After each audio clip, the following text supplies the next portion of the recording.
Hey, it's Dr. Dunaway here with Chiro Strength, and this is the third vlog in a series that kind of is documenting my training tactics, my recovery tactics, etc. for my first half marathon training. So I'm kind of implementing a lot of my prehab rehab techniques into this training to make sure I can do this pain-free and that it doesn't wreck me, because this is my first half marathon. So I'm kind of incorporating kettlebells and all these other tools that I typically use for strength training to kind of supplement this. So the first couple videos were all about how I decide my running schedule, my pace, everything like that, and also outlines how I use kettlebells to help with my cardio. And so this is going to be a video about my warm-up. So the warm-up for me, I usually go through lower extremities and kind of work my way up, eventually into some squatting patterns before I start running. Now where I start is with big toe extension.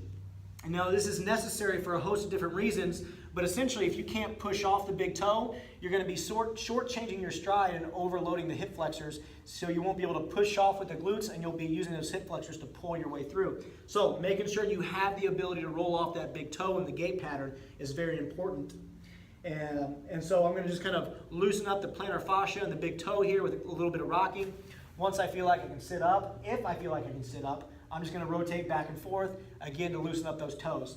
Now to get the front of the foot and the front of the ankle as well as up the shin, I'm going to sit on my heels, get my shins or my ankles flat to the ground. If you feel like that's too tight for you, you can always roll up a towel and put it under your ankles. But what I do is I'll kneel nice and tall, and all I'm going to do is bring one knee to the sky, and that'll get a good stretch through the front of the ankle here. I'll do this for about 30 seconds and then get a couple double lifts just like this. And what I'm trying to do is keep my heels together. I don't want to be sitting with my heels on the outside like this. I want to try and keep that nice alignment between my heels and my ankles and my knees.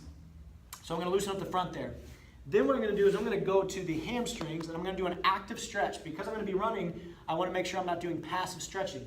So the active hamstring stretch, what I do is just go ahead and hug your leg, sit up nice and tall, kind of pull your belly towards your leg, and you don't have to get full extension here, but you're going to hold the full end range, and you can kind of see my leg shake as I'm doing this because I'm really straining to get that leg straightened out. I'm going to do about 10 or 15 of these. Eventually, I should start to get pretty close to locked out, even if I don't get completely locked out. And then we go to the other side, warming up that hamstring the exact same way, doing 10 to 15, trying to keep my chest up and not rounding my back like this. So after we get the hamstring stretched, what we're going to do is go into the hip flexor, because this will get a little bit of the quad, a little bit of the hip flexor, and essentially it's a reverse lunge, and I'll rotate back and reach towards my heel, and as I do that, I'll stretch this back leg, and I'll do about 10 back and forth, nice and slow, working on my balance, making sure I feel nice and stable. And that's going to be my hip flexor stretch.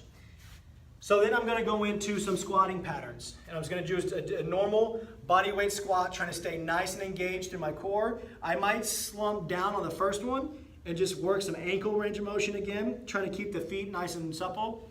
But then it's going to be 10 to 15 reps, nice and slow, holding the bottom position, thinking about keeping the core nice and engaged, and then squeezing the glutes to come up, really trying to get some good activation here. After I do that double leg squat, I'm going to go into a single leg squat, or if I feel like I can't get all the way down on a single leg squat with the shrimp squat, I'll do kind of a single leg deadlift pattern or a single leg lunge pattern and just warm up, working on that balance, trying to get really comfortable, engaging the glutes and reaching towards the floor and working on that balance, because all running is pretty much is a single leg exercise and balancing for about 90% of the time on one leg as you stride through. So loosen up means to loosen up, but always kind of finish off with some balance activation drill of the posterior chain and the glutes, and that's pretty much how I warm up. If I need to spend a little extra time here and there, depending on how I'm feeling, whether that's in the calves, I might do a little bit of a manual release on a lacrosse ball or a foam roller of the calves if they're real tight.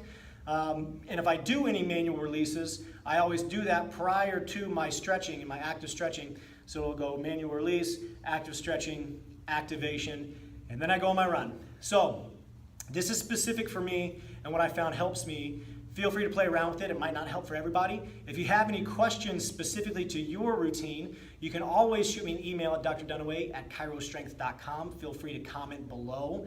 And go back and check the rest of those videos so you can kind of see how I structure my actual running workouts. And again, like I always say, don't just mend, transcend. Thanks, guys.